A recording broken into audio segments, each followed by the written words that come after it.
27 September 2025 Karur. இந்த பேரை கேட்டாலே எல்லாருக்குமே ஒரு விஷயம் சொல்லுவேன். 39 பேர் இறந்திருக்காங்கன்ட்டு. அந்த உண்மையான இறக்குறதுக்கான காரணம் யாரு? யார் மேல குற்றம் சுமத்த முடியும்? அண்ட் இது ப்ராப்ளம் யாரு பண்ணா? அண்ட் கான்ஸ்டிடியூஷன் என்ன சொல்லுது? இதுக்கு முன்னாடி இந்த மாதிரி ப்ராப்ளம் நடந்திருக்கா? அண்ட் இதனால இருந்துச்சு, அந்த விஷயத்த எப்படி ஓவர் கம் பண்றது இதுக்கப்புறம்? And first of all, TVK Tamilaga Vettri கழகம் தலைவரான விஜய் என்ன ரியாக்ட் பண்ணாரு அப்படின்ற கம்ப்ளீட்டான அனலைஸ் பண்ணி அந்த வீடியோ தான் இது. ஃபர்ஸ்ட் என்ன நடந்துச்சு? தமிழக வெற்றி கழகம் தலைவரான விஜய் ஒவ்வொரு மாசமும் ஒவ்வொரு வாரமும் ஒவ்வொரு சுற்றுலா, இந்த கரூர், நாமக்கல், அந்த மாதிரி நிறைய ஊர்களுக்கு சுற்றுலா தேர்தல் பிரச்சாரம் எனக்கும் சொல்லலாம். அந்த அளவுக்கு பிரச்சாரத்தை மேற்கொண்டுட்டு இருக்காரு. தன்னோட கட்சியை டெவலப் பண்ணணும் அப்படின்ற மாதிரி. அந்த ஒரு விஷயமா கரூர்ல ஒரு விஷயம் பண்ணியிருக்காரு. ரீசெண்டா கரூர்ல அந்த இடத்துல ஆல்ரெடி சொல்லியிருக்காங்க, அந்த இடம் ரொம்பவே ஹெக்டிக்கான ஏரியா. லைக் எப்படி அப்படின்னா, ஒரு பின்னாடி வண்டி போறதுக்கும் வரத்துக்குமான வழி கிடையாது. அந்த இடத்துல ஒரு பேக்கப்கான விஷயங்கள் கிடையாது. ஏரியால போயிட்டு நீங்க எப்படி வைக்கலாம் அப்படின்னு கேக்குறாங்க. இதுக்கு முன்னாடி யாரு பண்ணா, யாரு மேல ப்ராப்ளம் இருக்குன்னு பாக்கிறதுக்கு முன்னாடி அந்த விஷயத்த பார்ப்போம். ஃபர்ஸ்ட் 39 பேர் யார் யாரெல்லாம் பார்ப்போம். 10 குழந்தைங்களும் 17 உமன்ஸும் 12 ஆண்களும் பாதிக்கப்பட்டிருக்காங்க, இறந்து போயிட்டாங்க அந்த இன்சிடென்ட்ஸ்ல. என்னதான் ஒரு விஷயம் நடந்தாலும் ஒரு விஷயம் அனலைஸ் பண்ணாம இந்த இடத்துல வைக்கலாமா வைக்க கூடாதா அப்படின்ற பார்க்கல, அந்த இடத்துல யாருக்கு அனுமதி கொடுத்தா அப்படின்னு பார்க்கல. ஃபர்ஸ்ட் பார்ப்போம் டிஜிபி வெங்கட்ராமன். அவர் என்ன சொல்றாரு அப்படின்னா, இதுக்கு முன்னாடி 2 பிளேஸ் கேட்டாங்க கரூர்ல. ஒன்று உழவர் சந்தையிலயும் இன்னொரு ரவுண்டானா பக்கத்துலயும். அந்த இடத்துல இன்னும் ஒரு நேரவா தான் இருக்கும், இன்னுமே குறுகலா தான் இருக்கும். அட் தி சேம் டைம் 10,000 பேர் கேதரிங் பண்ணுவாங்க அப்படின்ற மாதிரி சொல்லியிருக்காங்க. அதனாலதான் அந்த பிளேஸுக்கு பர்மிஷன் கொடுத்தோன்னு சொல்றாங்க. சரி, ஓகே ஃபைன். 10,000 பேருக்கு வர வேண்டிய இடத்துல 25,000 பேர் வந்ததுதான் முதல்ல ப்ராப்ளம். ரெண்டாவது, அந்த இடத்துல ஆல்ரெடி திட்டமிட்டு அரசியல் விஷயங்கள் இருக்கா அப்படின்னு கேட்டா டெஃபினட்டா கிடையாதுன்னு சொல்லுவோம். ஏன்னா அரசியல் விஷயம் கிடையாம எந்த விஷயங்கள் இம்பாக்ட் பண்ணிருக்கோம் அப்படின்னா டெஃபினட்டா அந்த பொலிட்டிக்கல் விஷயமும் ஒரு 10,000 பேர் வருவாங்கன்னு சொல்லிட்டு கேட்ட விஷயத்துல 25,000 பேர் வந்தது மிகப்பெரிய ஃபர்ஸ்ட் ஃபால்ட்.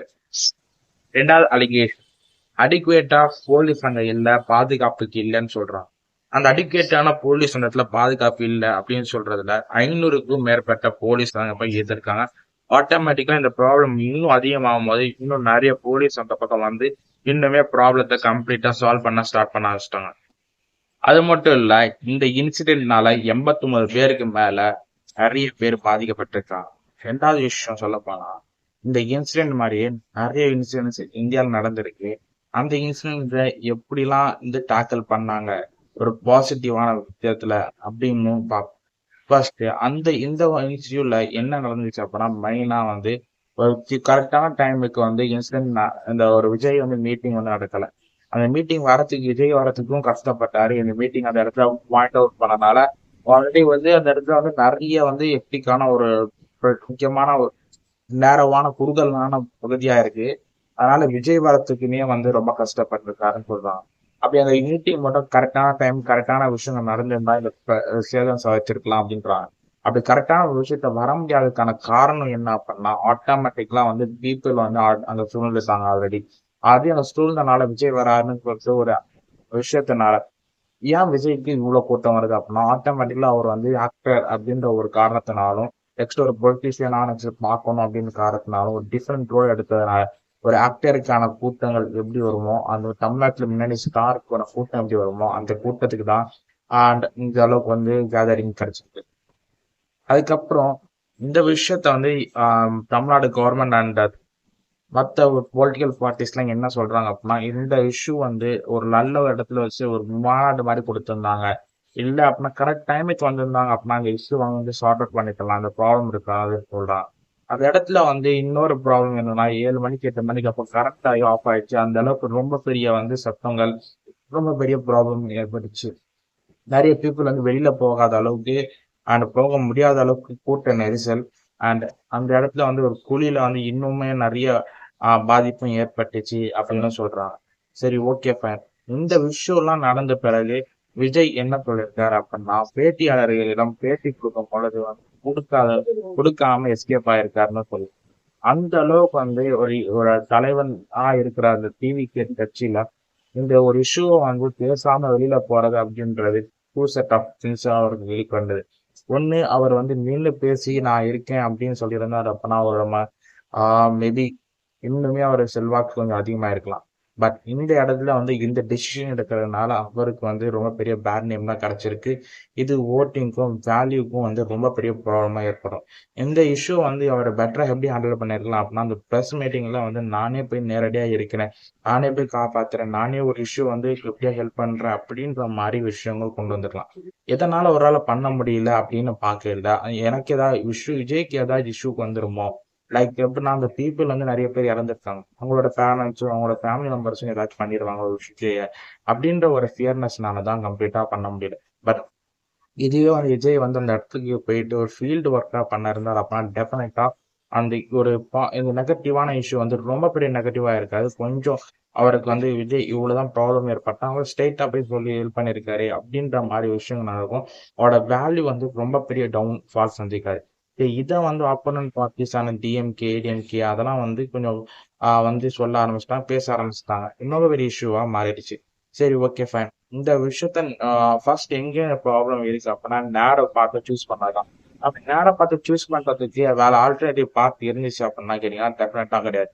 அப்படி ஆல்டர்னேட்டிவ் பாத் வந்து இன்னும் கொஞ்சம் தெளிவு தான் இருக்கு, கொஞ்சம் தூர தொலைவுல தான் இருக்கு அப்படின்றாங்க. அண்ட் ஆல்டர்னேட்டிவ் பாத் ஃபர்ஸ்ட் கொடுத்த டிவிக்கு கொடுத்தது வந்து ரொம்ப ரொம்ப நேரோ பாத். அதுல வந்து 10,000 பீப்புள் வந்து உள்ள இருக்க முடியாது.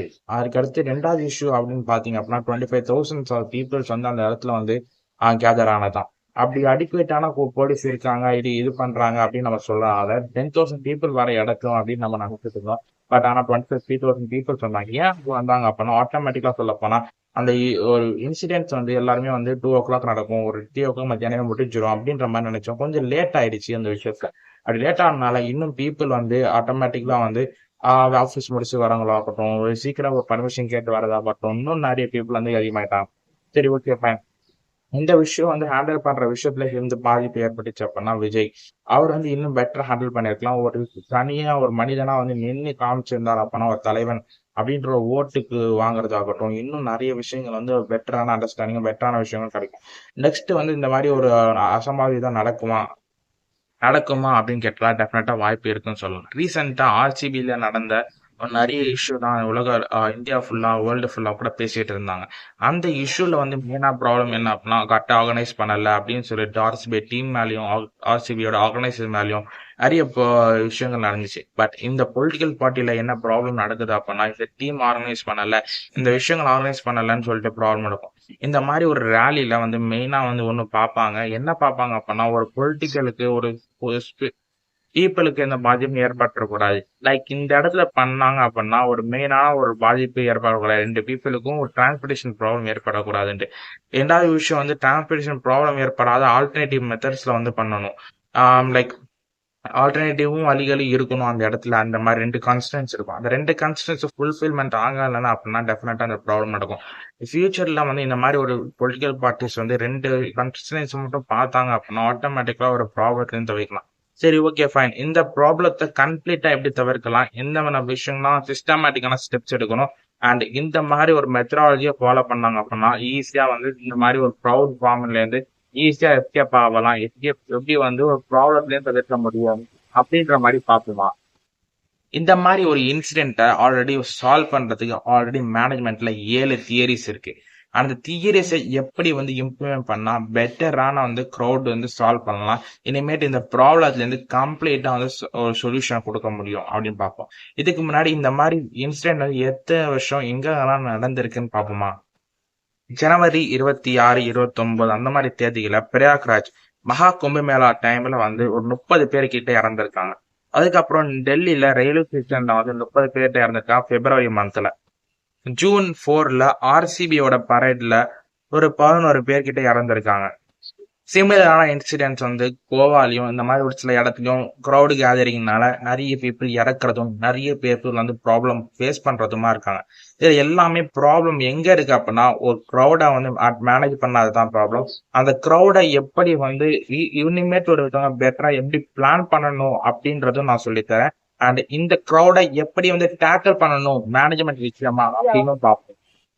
ஒரு பரேட் நடக்குது, ஒரு கேதரிங் நடக்குது அப்படின்னா அதுக்கான எஸ்ஓபி கண்டிப்பா இருக்கணும்.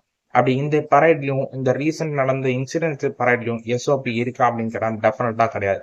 இந்த எஸ்ஓபி அவங்க ஃபாலோ பண்ணா, இந்த சிஸ்டமேட்டிக்கான விஷயங்கள் ஃபாலோ பண்ணாங்க அப்படின்னா டெஃபினட்டா ஒரு ப்ராப்ளத்துக்கான சொல்யூஷன் ஆகும். அந்த எஸ்ஓபி வந்து கம்ப்ளீட்டா நான் எப்படி ஃபாலோ பண்ணணும் என்ன பண்ணணும்ன்றத பிடிஎஃபாக நான் கொடுத்துருக்கேன், டிஸ்கிரிப்ஷன்ல இருக்கு. அப்படி ஃபர்ஸ்ட் ஆஃப் ஆல் என்ன இதுக்கு முன்னாடி வந்து என்ன இன்சிடென்ட் நடக்கணும், என்ன விஷயங்கள்லாம் அவங்க பண்ணணும் அப்படின்னா ஃபர்ஸ்ட் வென்யூ செலக்ட் பண்றது ப்ராப்பரா ஒரு நிறைய பீப்புள் வந்து கேதர் பண்ற மாதிரியும், நெக்ஸ்ட் வந்து ஒரு அவுட்க்கு வெளியில போற மாதிரியும் இருக்கணும். ஆல்டர்னேட்டிவ் வழியில வந்து போற மாதிரியும் இருக்கணும். ஒரு ப்ராப்ளம்ல இருந்தா எப்படி பண்ணணும் அப்படின்ற மாதிரி கொடுக்கணும். அந்த வென்யூ வந்து கரெக்டா இருக்கணும். அப்படி வென்யூ கரெக்டா இருந்துச்சு அப்படின்னா நெக்ஸ்ட் என்னென்ன மெத்தட்ஸ் எல்லாம் பண்ணணும் அப்படின்னா ட்ரோன்ஸை வந்து கரெக்டா வச்சிருக்கணும், மெடிக்கல் எய்ட்ஸ் வந்து கரெக்டா வச்சுக்கணும். ஒரு 4 பேர் வந்து என்னென்ன விஷயங்கள்லாம் பண்ணலாம், 4 லீடர்ஸ் வந்து அப்பாயிண்ட் பண்ணணும். அந்த 4 லீடர்ஸ் வந்து 4 விஷயத்த ரெக்வஸ்ட் பண்ணி ஒரு ஃபுல் ஃபோக்கஸ்டா இருக்கணும். ஒண்ணு அப்படின்னா இதுக்கு முன்னாடி வந்து ஈவெண்ட் நடக்கிறதுக்கு முன்னாடி, ஈவெண்ட் நடக்கும் பொழுது, ஈவெண்ட் நடந்துட்டு இருக்கும்போது என்னென்ன இஷ்யூலாம் நடந்தோ கான்ஃபிளிக்ட சால்வ் பண்றதுக்கு, அண்ட் நெக்ஸ்ட் வந்து ஈவெண்ட் நடந்து முடிஞ்ச பிறகு என்ன சால்வ், இந்த 4 விஷயத்த வந்து கம்ப்ளீட்டா இருந்தா கரெக்டா இருக்கும். இன்னொரு விஷயம், அந்த ஈவெண்ட் நடக்கிறதுக்கு முன்னாடி என்னென்ன விஷயங்கள்லாம் இருக்கணும் அப்படின்னா 4 ஸ்கொயர் ஃபீட்ல ஒரு ஸ்கொயர் ஃபீட்ல 4 பீப்புள் இருக்கிற மாதிரி அனலைஸ் பண்ணணும். ஒரு ஸ்கொயர் ஃபீட்டுக்கு 4 பீப்புள் மட்டும் இருந்தாங்க அப்படின்னா எந்த ப்ராப்ளமும் ஏற்படாது அந்த இடத்துல. சரி, ஓகே, ஃபைன். இது எல்லாமே இருந்தா கரெக்டா இருக்குமா அப்படின்னு கேட்டீங்கன்னா டெஃபினட்டா கொஞ்சம் ப்ராப்ளம்ஸ்லயும் தவிர்க்க முடியும். சரி, ஓகே, ஃபைன். ஈவெண்ட் நடக்கும்போது என்ன பண்ணணும் அப்படின்னா அந்த இடத்துல மெடிக்கல் கேம்ப் ஒன்று நடத்தணும், ஆர் மெடிக்கல் வேனை வந்து வச்சிருக்கலாம். அப்படி மெடிக்கல் வேனுக்கு வச்சுட்டு இன்னொன்று தண்ணியோ வாட்டர் பாட்டிலோ நிறைய விஷயங்கள் வந்து அவங்களுக்கு மெடிக்கல் ஹைட்ரேட்டடா இருக்கிறதுக்கும் ஒரு சில ப்ராப்ளத்துலயும் இருக்கிறதுக்கும் கொடுக்கலாம். இதுக்கு மட்டும் இல்லாம நெக்ஸ்ட் வந்து அவங்களுக்கு ஒரு ஒரு சீட்டு மாதிரி கொடுத்தாங்க அப்படின்னா ஒரு எத்தனை பேர் வராங்க, எந்த இடத்துல இருக்கணும், இந்த மாதிரி விஷயங்கள் பண்ணணும்ன்றத முன்கூட்டியே பிளான் பண்ணி கரெக்டா இருந்துச்சுன்னா நல்லா இருக்கும். இப்போ இதுக்கு முன்னாடி கவுட் என்ட்ரிய பார்த்தோம். ஈவென்ட் நடக்கும் போது எப்படி மேனேஜ் பண்ணணும்னு பார்ப்போம். நெக்ஸ்ட் ஈவென்ட் நடக்கும்போது வந்து க்ரௌட் வந்து இன்க்ரீஸ் ஆகிட்டே இருக்கு. அந்த சுச்சுவேஷன்ல ஒரு ஸ்கொயர் ஃபீட்டுக்கு 4 பீப்புளுக்கு மேல இருக்காங்க அப்படின்னா அந்த க்ரௌட் வந்து டெஃபினட்டா ஸ்டாப் பண்ணணும். அது மட்டும் இல்ல, கன்சிஸ்டன்டா வந்து ஈவெண்ட்ல வந்து எல்லாருமே ஃபோக்கஸ்டா என்ன பார்ப்பாங்க அப்படின்னா இந்த பிரச்சாரத்தை மட்டும் தான் பார்ப்பாங்க. பட் அந்த பிரச்சாரத்தை பார்க்காம நெக்ஸ்ட் வந்து என்னென்னலாம் இந்த அவுட்கம் நடந்துட்டு இருக்கு, என்னென்ன விஷயங்கள்லாம் வந்து கம்ப்ளீட்டா அந்த மாதிரி மைண்ட் செட்லயும் கொஞ்சம் பார்க்க வேண்டியது இருக்கும். மெடிக்கல் வரத்துக்குமே வந்து சீக்கிரமா ரீச் ஆகிறதுக்கு 2 to 3 மினிட்ஸ்க்குள்ள ரீச் ஆகிறதுக்கு நான் வழியை வந்து ஆட்டோமேட்டிக்கா அவங்க செஞ்சிட்ட பிறகுதான் அந்த ஈவெண்ட்டே நடக்கணும். நடக்க முடியுது அப்படின்னா அந்த வர்றவங்க வந்து வழி விடுற மாதிரியாச்சும் இருக்கணும். எமர்ஜென்சி சிஸ்டம்ஸ் அண்ட் நிறைய விஷயங்கள் வந்து கரெக்டா வந்து பிஎஸ் சிஸ்டமும் நிறைய வந்து கரெக்டா கொடுக்கணும் அப்படின்ற மாதிரி எல்லா எஸ்ஓபியும் வந்து கரெக்டா நான் வந்து டிஸ்கிரிப்ஷன்ல இருக்கு. இந்த எஸ்ஓபி சால்வ் பண்ணாங்க அப்படின்னா இனிமேட் வர ஈவெண்ட்ஸ் இனிமேட் வர விஷயங்கள் வந்து கம்ப்ளீட்டா சால்வ் பண்ண முடியும். இந்த விஷயத்த வந்து எப்படி ஒரு மேனேஜ்மெண்ட் தியரி மூலமா அணுகலாம் அப்படின்னு பார்ப்போமா. கண்டிஜென்சி தியரி ஃபீட்டர் எழுதுனதுல என்ன சொல்ற அப்படின்னா ஃபர்ஸ்ட் வந்து venue type, size of the gathering and purpose, இந்த 3 விஷயங்களும் கண்டிப்பா இருக்கணும். இந்த 3 விஷயத்த வந்து எதுக்காக கேதர் ஆகுறாங்க, எந்த மாதிரி பீப்புள் கேதர் ஆகுறாங்க, எந்த மாதிரி விஷயங்கள் பண்ண போறாங்க, எவ்வளவு பேர் கேதர் ஆகுறாங்க, கிளியர் அனலைஸ் பண்ணி இருக்கணும் அப்படின்ட்டு கண்டிஜென்சி தியரியில ஃபெட்டர் கூட சொல்றாரு. இந்த விஷயத்துல எந்த மாதிரி பீப்புள் வருவாங்க அப்படின்னா யூத் யங்ஸ்டர்ஸ் அந்த மாதிரி வருவாங்க. யூத் யங்ஸ்டர்ஸ் வந்து அதிகமான பீப்புள் வந்து வர்றதுனால அவங்களோட டேக்கிள் பண்றது ரொம்ப பெரிய ப்ராப்ளமா இருக்கும். சோ இந்த மாதிரி வென்யூ வந்து பெட்டரா வந்து ஹைவேல இல்லாம இன்னுமே வந்து நல்ல ஒரு கிரவுண்ட்ல வச்சிருந்தாங்க அப்படின்னா ப்ராப்ளம் இருக்காது அப்படின்னு சொல்றாங்க. சிஸ்டம் தியரி ரெண்டாவதுல லுட்வி வாங் பெட்லாஃபி அவர் என்ன சொல்றாரு அப்படின்னா மெயினா வந்து இந்த ஆர்கனைஸ் பண்றதுல ஆர்கனைசேஷர் லைக் போலீஸும் நெக்ஸ்ட் மெடிக்கல் டீம்ஸும் அந்த எல்லா விஷயத்துக்கு வந்து கிளியர் புரோட்டோகால்ஸ் கொடுக்கணும். அண்ட் கிளியரான விஷயத்த வந்து ஹேண்டில் பண்ணியிருந்தாங்க. லைக் ஒரு 10,000 பேருக்கு இத்தனை போலீஸ் அப்படின்ற மாதிரி வந்ததுல 25,000 பேருக்கு மேல வந்தது ப்ராப்ளமா இருக்கும். இன்னொரு அப்புறம் வந்து நிறைய விஷயங்கள் வந்து அண்ட் மெடிக்கல் விஷயத்த கிளியரா வந்து அவங்க கிட்ட கொண்டு வந்தாங்க அப்படின்னா இன்னும் பெட்டரா இருக்கும். இந்த தியரி மூலமா இதை வந்து பார்க்க முடியும். இந்த தியரியை ஃபாலோ பண்ணாதனால என்ன விளைவு அப்படின்னா, லேக் ஆஃப் வாட்டர் இல்லாதனால நிறைய பீப்புள் ஹைட்ரேட்டடா இல்லாதனால இன்னும் இறக்கறதுக்கான வாய்ப்பு அதிகமா இருந்துச்சு. ஒரு சுவாசம் இல்லாதனாலும் ஹைட்ரேஷன் இல்லாதனாலும் ஒரு ஹைட்ரஜன் இல்லாதனாலும் ப்ராப்ளம் ஏற்பட்டுச்சு அப்படின்னு சொல்றாங்க. இந்த தியரி அங்க இம்ப்ளிமெண்ட் பண்ணியிருந்தாங்க அப்படின்னா ப்ராப்ளம் இருக்காது. இந்த தியரியில மூணு விஷயம் வந்து பார்த்திருப்போம். மூணாவது தியரி அப்படின்னா கிரைசிஸ் மேனேஜ்மெண்ட் தியரி. ஒரு விஷயம் நடக்குது அப்படின்னா ப்ராப்ளம் வராம முன்கூட்டியே வந்து வந்தா என்ன நடக்கும் அப்படின்றத பார்க்கணும்னு சொல்றாங்க. இந்த தியரியை வந்து முன்னாடியே வந்து பார்த்திருந்தாங்க அப்படின்னா ஒரு விஷயம் எவ்வளவு பெரிய இன்சிடென்ட் நடந்திருக்காது. லைக் எப்படி வந்து ப்ரிவென்ஷன் பண்ணணும், எப்படி ரெஸ்பான்ஸ் பண்ணணும், எப்படி வந்து டேக்கிள் பண்ணணும் அப்படி இந்த மூணு விஷயத்தையும் கம்ப்ளீட்டா அனலைஸ் பண்ணி கரெக்டா பார்த்திருந்தாங்க ஆட்டோமேட்டிக்கலா அப்படின்னா டெஃபினட்டா இந்த இன்சிடென்ட் நடந்திருக்காது. Maslow hierarchy need theory. இந்த தியரியும் அவங்க ஃபாலோ பண்ணல. இந்த தியரியை ஃபாலோ பண்ணியிருந்தாங்க அப்படின்னா ப்ராப்ளமே மேக்ஸிமம் இருந்திருக்காதுன்னு சொல்லலாம். இந்த தியரியை படி என்ன அப்படின்னா food, space, next safety assurance இந்த மூணு விஷயத்தையும் கொடுத்திருந்தாங்க அப்படின்னா இந்த ப்ராப்ளத்தை தவிர்த்துக்க முடியும். பட் அன்பார்ச்சுனேட்டா வந்து ஃபுட் அப்படின்றது என்ன அப்படின்னா ஒரு தண்ணி பாட்டில் ஆகட்டும், ஒரு ஸ்பேஸ் ஆகட்டும், ஒரு ஸ்கொயர் கிலோமீட்டருக்கு 4 பீப்புள் அந்த மாதிரி ஆகட்டும், இந்த மாதிரி விஷயம் கரெக்டாக கொடுத்துருந்தாங்க அப்படின்னா ஆட்டோமேட்டிக்கலா ப்ராப்ளமே சால்வ் பண்ணிருக்கலாம்.